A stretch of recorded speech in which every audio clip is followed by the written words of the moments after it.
नमस्कार दोस्तों, मैं डॉक्टर सीबी यादव आपका हार्दिक अभिनंदन करता हूं और आज हम असिस्टेंट प्रोफेसर के पॉलिटिकल साइंस के इंटरव्यू पे चर्चा करेंगे। और हमारे पास पॉलिटिकल साइंस के हमारे राजस्थान विश्वविद्यालय के सबसे youngest assistant professor Gajendra Phogat ji है, जो मैं आपका स्वागत करता हूं। हम आज चर्चा करेंगे और आशा और उम्मीद करते हैं कि हम एक ऐसी सार्थक चर्चा करें जिससे कि असिस्टेंट प्रोफेसर की जो इंटरव्यू तैयारी कर रहे हैं पॉलिटिकल साइंस डिपार्टमेंट के, और पब्लिक हेल्थ डिपार्टमेंट से मैं भी हूं, मैं पॉलिटिकल साइंस डिपार्टमेंट का भी विद्यार्थी रहा हूं, तो हम मुख्यतः पॉलिटिकल साइंस के स्टूडेंट्स की और साथ साथ में पब्लिक एडमिनिस्ट्रेशन के स्टूडेंट्स की एक मदद हो, उन्हें एक डायरेक्शन मिले, ऐसी हम उम्मीद करते हैं। तो आपका बहुत बहुत अभिनंदन है। मैं आपसे सबसे पहले जो आज की पूरी परिचर्चा हम शुरू करें उसमें सबसे पहली प्रारंभिक टिप्पणी चाहूँगा अपना छोटा सा इंट्रोडक्शन के साथ में। आप स्टूडेंट से क्या कहना चाहेंगे? जी Gajendra ji. Thank you sir. मैं डॉक्टर गजेंद्र सिंह अभी राजस्थान यूनिवर्सिटी के पॉलिटिकल साइंस डिपार्टमेंट में असिस्टेंट प्रोफेसर हूँ। मैं 2011 बैच का यूपीएससी असिस्टेंट कमांडेंट में ऑल इंडिया 51 रैंक और interview all India topper. RS 2012 का जो बैच था एग्ज़ाम हुआ उसमें 15 में जो फाइनल रिज़ल्ट आया था तो उसमें सेलेक्टेड, और 2013 से मैं राजस्थान यूनिवर्सिटी में यंगेस्ट असिस्टेंट प्रोफेसर के रूप में काम कर रहा हूँ। तो मेरे अनुभव और उसके बाद में जो अपॉर्चुनिटीज़ मिली आरपीएससी के चेयरमैन से, मेंबरों से, यूपीएससी के चेयरमैन और मेंबरों से बात करने का, तो वो अनुभव और वो चर्चा हम यहाँ पे करना चाहेंगे। सबसे पहले मैं आपके इस प्लेटफॉर्म के थ्रू ये बताना चाहूँगा स्टूडेंट्स को कि इंटरव्यू का मकसद क्या होता है। इंटरव्यू आपकी पर्सनैलिटी का टेस्ट होता है। यस। वो आपकी सोच का टेस्ट होता है, आपकी समझ का टेस्ट होता है। जिस पोस्ट के लिए आप लिए जा रहे हैं उस पोस्ट के लिए आप कितने एलिजिबल हैं, या आप उस पोस्ट को किस तरीके से मैनेज कर पाएंगे, चला पाएंगे, इन चीज़ों को देखने परखने के लिए इंटरव्यू लिया जाता है। इंटरव्यू का मकसद कोई नॉलेज टेस्ट करना नहीं होता डॉक्टर साहब। इंटरव्यू का मकसद सिर्फ इंटरव्यू का मकसद सिर्फ पर्सनैलिटी को चेक करना और उस जिस पोस्ट के लिए है उसको आप सूटेबल हैं या नहीं है देखना होता है।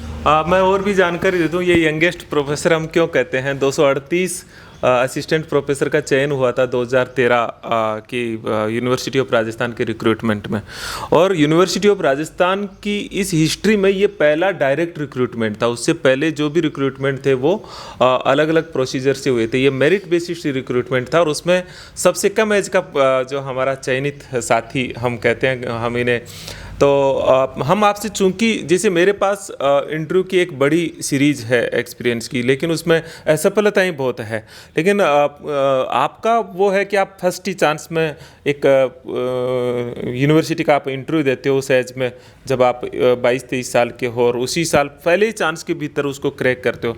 आपके इंटरव्यू के संक्षिप्त अनुभव कि आपका जो पॉलिटिकल साइंस का इंटरव्यू रहा जो राजस्थान यूनिवर्सिटी का ही असिस्टेंट प्रोफेसर का, वो इंटरव्यू क्या था, वो हम संक्षिप्त अनुभव जानना चाहेंगे। देखिए, राजस्थान यूनिवर्सिटी के इंटरव्यू की बात करें तो मेरा इंटरव्यू 2 राउंड्स में हुआ। पहली बार जब इंटरव्यू हुआ तो बेसिकली मेरे से 10-12 सवाल पूछे गए थे, और वो सवाल क्या क्वेश्चन थे, किस वो जो बेसिकली थ्योरीज के अंदर से थे, वो कुछ कॉन्सेप्ट्स जानना चाहते हैं कि वो सवाल क्या थे। एक्चुअली सॉवरेनिटी के बारे में, ऑस्टिन का जो व्यूज़ है, प्रभुसत्ता के बारे में, बिल्कुल जो ऑस्टिन का जो व्यूज़ है सॉवरेनिटी को लेकर, एग्जैक्टली क्वेश्चन क्या था? तो एग्जैक्टली तो डॉक्टर साहब अब लगभग 10-11 साल हो गए, लेकिन ऑस्टिन का जो ये सॉवरेनिटी को लेके क्वेश्चन था। इसके अलावा फिर पावर से रिलेटेड क्वेश्चंस पूछे गए थे। क्या सवाल है, याद आ रहा हो आपको? एक्चुअली पावर को डिफाइन करो और पावर के जो न्यू डायमेंशंस हैं उनके बारे में बताना था। डायमेंशन ऑफ पावर, शक्ति क्या है, शक्ति के एग्जैक्टली इसके अलावा डेविड स्टर्न का जो सिस्टम थ्योरी है उसके बारे में पूछा गया था। आर्मंड पावेल के जो आपके इनपुट आउटपुट मॉडल है, जो आपका स्ट्रक्चरल फंक्शनल मॉडल है आर्मंड पावेल का, तो उसको आज के हिसाब से कंपेयर करके बताना था मुझे कि यूनिवर्सिटी इंस्टीट्यूशंस को आप किस तरीके से डिफ़ाइन करेंगे स्ट्रक्चरल फंक्शनल प्रोग्राम के हिसाब से देखा जाए तो। तो मतलब आप एज आपकी यूनिवर्सिटी में आप उसे कैसे डिफाइन करेंगे? हाँ, यूनिवर्सिटी में आप जिस एजुकेशन में एग्जैक्टली आर्मेंड पावेल के स्ट्रक्चरल फंक्शनल जो को मॉडल किस तरीके से इम्प्लीमेंट करेंगे या किस तरीके से उसको डिफाइन करेंगे। आपका उसके एक्चुअली आंसर तो सीधा सिंपल सा है कि दो चीज़ें होती हैं कि स्ट्रक्चर होता है, एक फंक्शनल होता है। तो राजस्थान यूनिवर्सिटी का स्ट्रक्चर है जिसका एम है, जिसका ऑब्जेक्टिव है कि स्टूडेंट्स को स्किल करना, नॉलेज देना, उनके अंदर एनलाइट करना और देश के लिए अच्छा ह्यूमन रिसोर्स तैयार करना और डिग्री बांटना, ये यूनिवर्सिटी के काम है। लेकिन ये तो स्ट्रक्चर हो गया। फंक्शन का मतलब है कि इन कामों को एक्चुअली यूनिवर्सिटी कर रही है या नहीं कर पा रही है। यदि वो कर रही है तो स्ट्रक्चर फंक्शनल एकदम सटीक एक पूरा अच्छा है, उसका कंपेयर स्टडी हो गया। लेकिन जो स्ट्रक्चर है उसके हिसाब से वो फंक्शन नहीं कर पा रही है, वो स्टूडेंट को एनलाइट नहीं कर पा रही है, वो स्किल नहीं कर पा रही है, वो उनको आपहु दीप है भव, वो उनको एक ज्ञानवान, उनको विवेकशील, उनको चिंतनशील यदि नहीं बना पा रही है तो कहीं ना कहीं फंक्शन में प्रॉब्लम है। तो इस तरीके से वो समझाया, तो इससे बहुत ही इम्प्रेस्ड वो हुए थे जो इंटरव्यू लेने वाले थे। मतलब आपने उसे समझाया कि यूनिवर्सिटी का जो फंक्शन है उस पर वो एजुकेशन में वो चीज़ें जो प्रॉब्लम्स है उनको बताया। तो स्ट्रक्चरल और फंक्शन दोनों को आपने जी एग्जैक्टली। मैं भी मेरा एक अनुभव बताना चाहूँगा। बेसिकली ऐसे इस तरह के क्वेश्चन होते हैं पब्लिक एडमिनिस्ट्रेशन में। एक थ्योरी आपने तो पॉलिटिकल साइंस पब्लिक एडमिनिस्ट्रेशन का एक बहुत हिस्सा कॉमन पार्ट है। मैग्रेगर की थ्योरी है XY जी। और मेरे से assistant professor university of Rajasthan के इंटरव्यू में पूछा गया कि क्या आप मैग्रेगर की थ्योरी जानते हैं? तो वो तो एक सवाल पूछने का तरीका होता है। मैंने कहा हाँ। तो मैंने उन्हें बताया कि X और Y थ्योरी है। तो उनका अगला क्वेश्चन ये था कि आप अपनी क्लासरूम में इनमें से कौन सी थ्योरी को इम्प्लीमेंट करेंगे, क्योंकि X थ्योरी जहाँ किसी इंडिविजुअल के नेगेटिव पर्सपेक्टिव को बता रही होती है और Y थ्योरी उनके पॉजिटिव पर्सपेक्टिव को बता रही होती है। बेसिकली नेगेटिव पॉजिटिव नहीं, ये मोटिवेशन की दो थ्योरियाँ होती है जो X कैरेट और स्टिक मॉडल पे बेस है और Y थ्योरी बेसिकली एनरिचमेंट पे बेस है। तो मेरा जवाब था कि सर मैं क्लासरूम के भीतर या मेरी टीचिंग में इन दोनों का इस्तेमाल करूँगा, क्योंकि मोस्टली Y थ्योरी पे चले जाते हैं। बोला कैसे? मतलब स्टूडेंट किसी चीज़ को जब दमन करना होता है, कि जो गलत हैबिट्स होती है उनको दमन करना होता है या डिसिप्लिन मेंटेन करना होता है, तो वो X थ्योरी लागू की जाएगी, और उनको अंदर से उभारना है तो Y थ्योरी लागू की जाएगी। तो वो बहुत कई बार ऐसा नहीं होता कि जो चीज़ें ठीक लगे वही बोले, कुछ हट के आंसर दिया जाए और उससे वो बड़ा इम्प्रेस हुए। तो इस तरह की जो एक तरह से एप्लीकेशन वाले क्वेश्चन होते हैं वो बहुत सारे क्वेश्चन होते हैं। और आपके क्या एक्सपीरियंस रही इस इंटरव्यू के? देखिए डॉक्टर साहब, मैं चूंकि तीनों इंटरव्यूज़ के एक्सपीरियंस के बारे में डिस्कस करूंगा। यूपीएससी में मेरे बेसिकली हम असिस्टेंट प्रोफेसर पॉलिटिकल साइंस वाले में थोड़ा सा बताइए जिससे, और फिर उसमें भी वो क्वेश्चन जो पॉलिटिकल साइंस से रिलेटेड रहे। जी। तो इसके अलावा डॉक्टर साहब फिर मेरे को बोला गया कि आप पढ़ाना चाहेंगे। मैंने कहा बिल्कुल मैं पढ़ाऊँगा।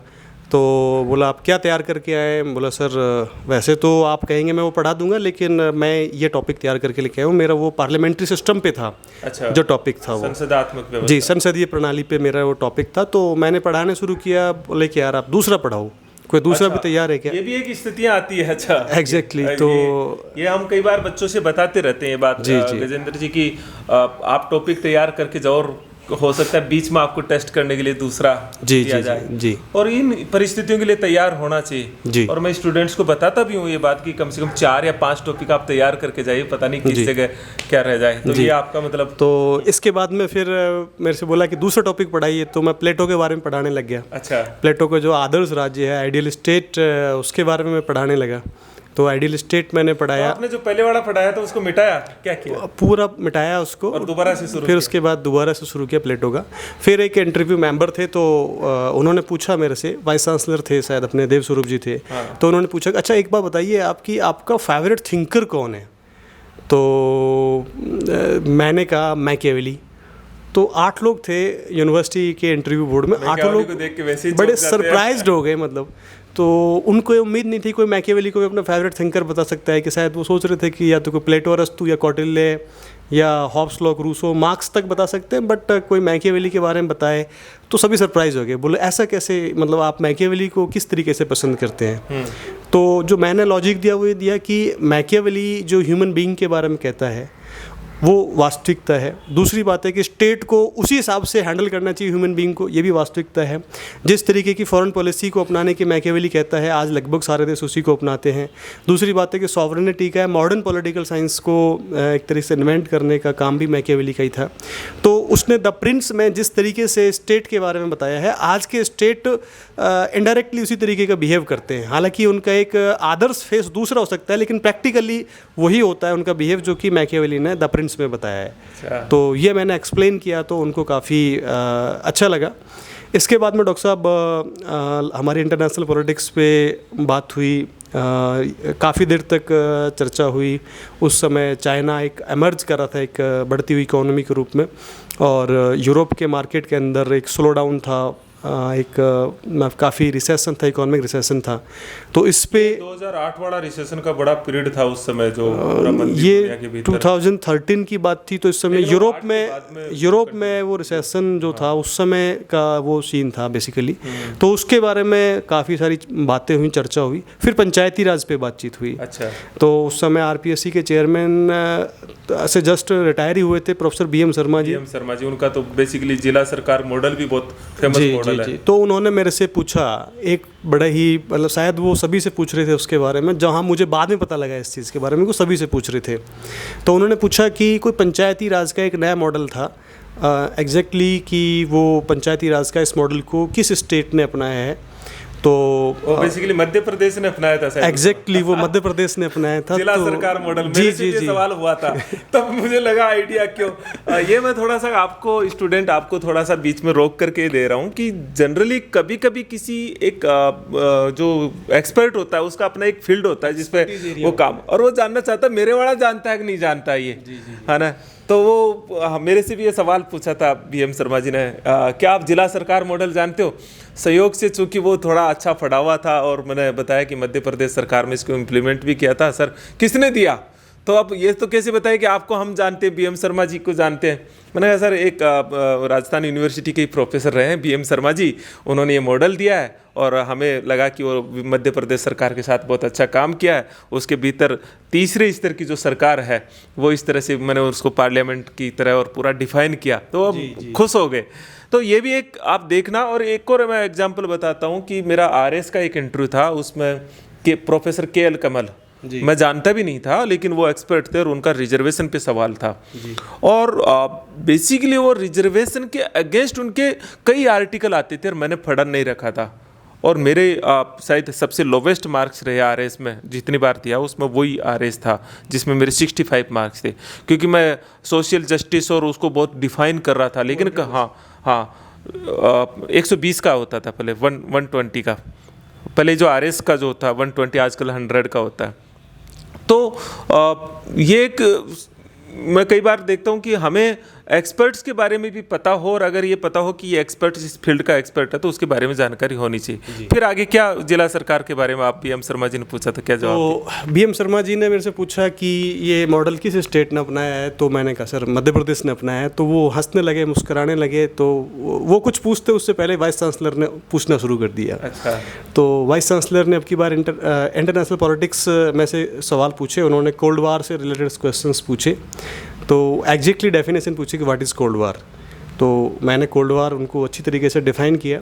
उसके बाद में मेरे को बोले कि अच्छा ठीक है आप जा सकते हो। तो मैं करीबन 15 मिनट मेरा इंटरव्यू चला, मैं चला गया।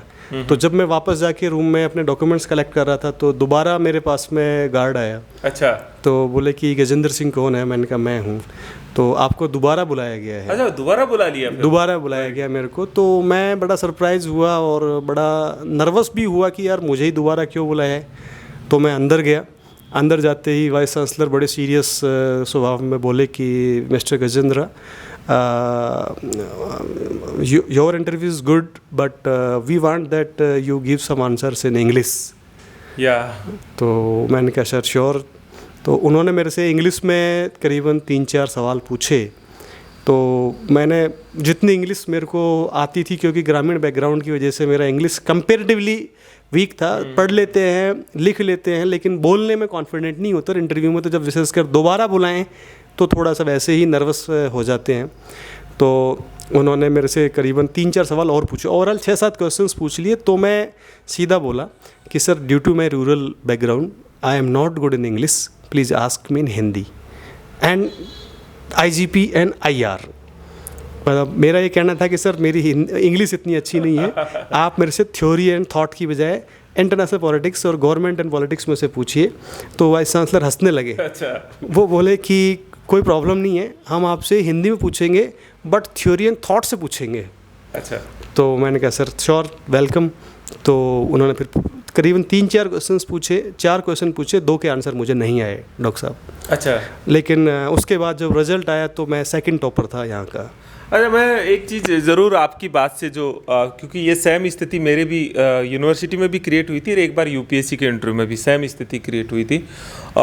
यूनिवर्सिटी में तो विशेषकर आप लोग भी स्टूडेंट तैयारी कर रहे हो, तो आजकल जो नई जनरेशन आ रही है वो 80% शायद इंग्लिश मीडियम से आ रही है और हिंदी मीडियम की स्टूडेंट्स के लिए बड़ा चैलेंज होता है। और ये बात सही भी है कि चूँकि आप कॉलेज में पढ़ाएंगे, जनरेशन इंग्लिश में आ रही है। आप और हम देखते हैं महारानी कॉलेज और राजस्थान कॉलेज में जनरली हम देखते हैं, मतलब जब कॉलेज लेवल पे 70-80% इंग्लिश के आ रहे हैं।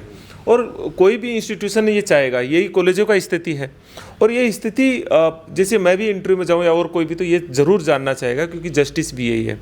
और आपसे अंग्रेजी में आंसर देने के, क्योंकि कई बार आंसर देने की एक्सपेक्टेशन नहीं की जाती लेकिन क्वेश्चन ही इंग्लिश में पुटअप कर लिया, तो हम क्या करें ऐसी स्थिति में।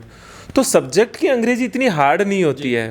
हाँ, टर्म्स है, कोई ऐसा नहीं होता। हम कोई हिंदी मीडियम का, लेकिन अगर वो सब्जेक्ट की इंग्लिश बोलने में भी अनकम्फर्ट हो, जब मेरे से भी एक क्वेश्चन पूछा तो मैंने उसका अंग्रेजी में आंसर दिया था। और ये क्वेश्चन जो था वो थ्योरी, मेरे से एक सिंपल क्वेश्चन था अंग्रेजी में, what is the classical theory of public administration. और मैंने कहा public administration have no classical theory, even no theory, all theories are hypothesis, even all social sciences theories does not fulfill the parameters of theories। नहीं है, क्योंकि theory basically science का एक theme है, तो उस पर वो सवाल चल पड़े और हम जो अंग्रेजी के भीतर थोड़ा बहुत चला लिया। और कई बार ऐसा होता है ये। और कॉन्फिडेंस, कई बार क्या होता है गजेंद्र जी, कॉन्फिडेंस बहुत इंपॉर्टेंट होता है कि आपका आई कांटेक्ट और कॉन्फिडेंस कितना है।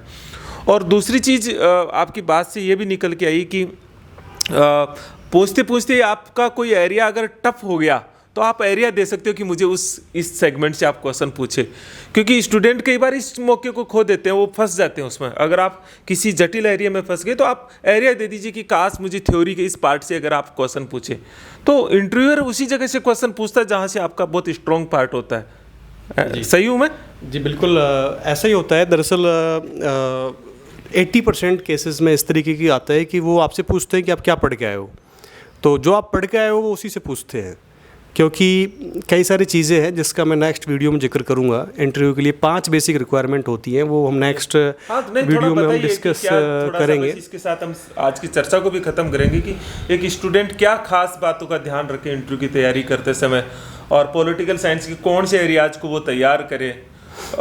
देखिए ऐसा दरअसल मैंने जैसे शुरुआत में भी बताया था कि इंटरव्यू का मतलब होता है कि अपनी पर्सनैलिटी के अंदर कुछ चीज़ों को इन्वॉल्व करना। तो देखिए डॉक्टर साहब, पहला तो जो होता है वो बायोडाटा होता है। किसी भी इंटरव्यू में बायोडाटा सबसे इंपॉर्टेंट होता है। स्टूडेंट्स और इंटरव्यूअर से उम्मीद की जाती है कि उसका बायोडाटा कंप्लीट हो। अब बायोडाटा बहुत बड़ा है, कभी नेक्स्ट उसमें हम बात करेंगे अगले वीडियो में। दूसरा डॉक्टर साहब जो इंटरव्यू चलता है वो होता है आपके करंट इवेंट्स को लेके, मतलब कि इंटरनेशनल, नेशनल और स्टेट के वो इश्यूज जो कि ह्यूमन बीइंग को इम्पैक्ट करते हैं, वो क्वेश्चंस पूछे जाते हैं और उनकी समझ और जानकारी आपको होनी चाहिए। ये दूसरी बात है। तीसरी बात डॉक्टर साहब जिसके बारे में स्टूडेंट्स को गलतफहमी होती है कि सब्जेक्ट की सामान्य समझ जरूरत होती है इंटरव्यू में। सब्जेक्ट की डीप नॉलेज की डॉक्टर साहब आवश्यकता नहीं होती। मैंने जितना भी बात किया, डीप नॉलेज का मतलब है कि आप एग्ज़ाम पास करके आए हो उस चीज़ का, और सारे इंटरव्यू लेने वाला ये जानता है कि नॉलेज इतना है कि हम बहुत कम जानते हैं। सुकरात भी ये बात बोलता था कि कोई मतलब बहुत कम ना के बराबर। मतलब हम ये कह सकते हैं कि हमने चाहे कितना प्लेटो पढ़ लिया, लेकिन हम पढ़ते हैं 2 साल प्लेटो पढ़े, उसके बाद भी तीसरे साल जाएंगे तो लगेगा प्लेटो का ये पार्ट तो रह गया।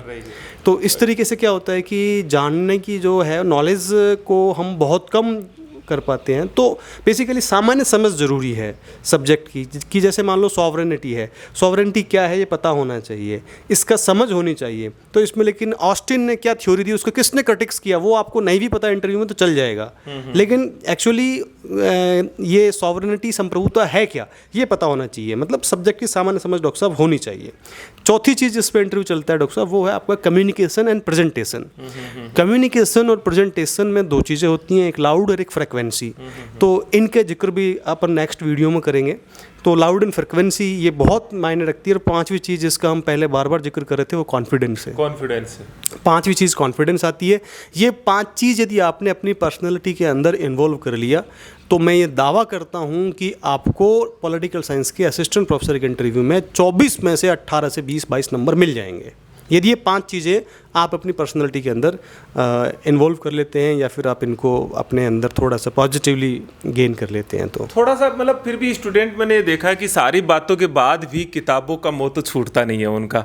हालांकि मेरा यही अभ्यास है, किताबों के साथ उसकी प्रैक्टिस होनी चाहिए, अपने बातचीत अपने कुछ एक ग्रुप बना करके उसमें प्रैक्टिस होनी चाहिए। ये एक बहुत इंपॉर्टेंट है कि वो अपनी बात को, नॉलेज है तो उस नॉलेज को डिलीवर तो करे, कम्युनिकेट तो करे, और विपरीत हालातों से निपटने की स्थितियों का वो अभ्यास होना बिल्कुल एग्जैक्टली। जैसे जो पोर्शन मैंने 4th नंबर बताया था, कम्युनिकेशन प्रेजेंटेशन। तो कम्युनिकेशन और प्रेजेंटेशन में अपन ये बताएंगे कि किस तरीके से कम्युनिकेट करना है, प्रेजेंट करना है, और उसको कैसे अपने आप को अपलिफ्ट करना है। तो ये सिर्फ ज्ञान नहीं है, ये सिर्फ कैसे करना है ये भी अपन बताने वाले हैं नेक्स्ट वीडियोस के अंदर। इसलिए चूंकि अभी एक लिमिट होती है स्टूडेंट्स की भी, वो शुरुआत में ज़्यादा नहीं चाहते, वो एक लिमिटेड वे चाहते हैं। हम लोग मैं स्टूडेंट्स की, मैं साइकोलॉजी को जानता हूँ आज बहुत, हम जितना ज्ञान बांटे लेकिन स्टूडेंट फिर भी एक चीज़ चाहता है, सर वो 5 किताबें तो बताओ जो हम इंटरव्यू के लिहाज से पॉलिटिकल साइंस में तैयार करना चाहूँ। वो देखिए, मैं यदि आपको ब्रह्म ज्ञान दूँ तो जो आपने अब तक पढ़ा है वही पढ़ो। इसके अलावा आप कुछ अच्छे रेफरेंस पढ़ लो, आप कुछ ऑटोबायोग्राफी पढ़ लो, गांधी की पढ़ लो, अम्बेडकर की पढ़ लो, नेहरू की पढ़ लो, आप दलाई लामा की पढ़ लो, आप रामचंद्र गुहा का इंडिया आफ्टर गांधी पढ़ लो, आप कुछ अच्छे टेक्स्ट है आप उनको पढ़ लो। आपको जो रेफरेंस, जो आपने टेक्स्ट बुक जो पढ़ी है उन्हीं को पढ़ो। मेरे से एक सवाल पूछा था कि पॉलिटिकल साइंस के भीतर कोई ऐसी मैगजीन जो आपने पढ़ी हो, है ना, जिसमें पॉलिटिकल साइंस का गहरा ज्ञान हो। तो मैंने ऐसे ही उस समय चूंकि यूपीएससी की तैयारी करते थे, एक मैगजीन मैंने कुछ ही समय मंगवाई थी, 2-4 पॉलिटिकल साइंस वीकली। हाँ, जो क्वार्टरली पब्लिश होती है। और संयोग से ये था कि वो सामने वाला जो इंटरव्यूअर था वो उसका मतलब फैन था और अपना काम बन गया। तो कई बार ऐसा भी होता है कि वो एक उससे संबंधित, जैसे आप वर्ड फोकस बता रहे हो, आईआर से संबंधित बता रहे हो, कोई जर्नल्स ऐसे हो। देखो डॉक्टर साहब, वैसे आप पढ़ते हो तो अच्छी बात है, नहीं पढ़ते हो तो आप क्लियर मना कर दो, सर मैंने ऐसा कुछ नहीं पढ़ा है। मतलब कि क्या होता है कि इंटरव्यू में ईमानदार होना बहुत जरूरी है। हाँ, लेकिन पढ़ा हुआ था हमारा, तो इसलिए आपने पढ़ा हुआ था इसलिए बता दिया, मान लो कि पढ़ लिए और कल को आर्टिकल नहीं बताया। जैसे कई स्टूडेंट कुरुक्षेत्र का नाम बता देंगे, योजना का बता देंगे, पूछ लेगा लास्ट में कि कुरुक्षेत्र पढ़ी, चलो पहला आर्टिकल कौन सा था। तो गलत तो बहुत गलत होता है, फिर उसका तो कोई एक्सक्यूज ही नहीं होता, आपकी तैयारी भी सारी खत्म हो जाती है फिर वहाँ। तो बिल्कुल ईमानदार रहना चाहिए, जो है वो सामने होना चाहिए। मुझे लगता है बच्चे आजकल पढ़ते नहीं है ये जी। तो मेरा ये सजेशन होता है कि ये जो 1-1.5-2 महीने का समय रहता है उसमें कुछ अच्छी चीज़ें जरूर उस लिटरेचर तक जाना चाहिए। आप मानते हो इस बात को? डॉक्टर साहब देखो, मेरा जो अनुभव कहता है, मैं ये मानता हूँ सब्जेक्ट को तो इंटरव्यू के टाइम पे सामान्य ही पढ़ा जाए उतना ज़्यादा ठीक रहता है।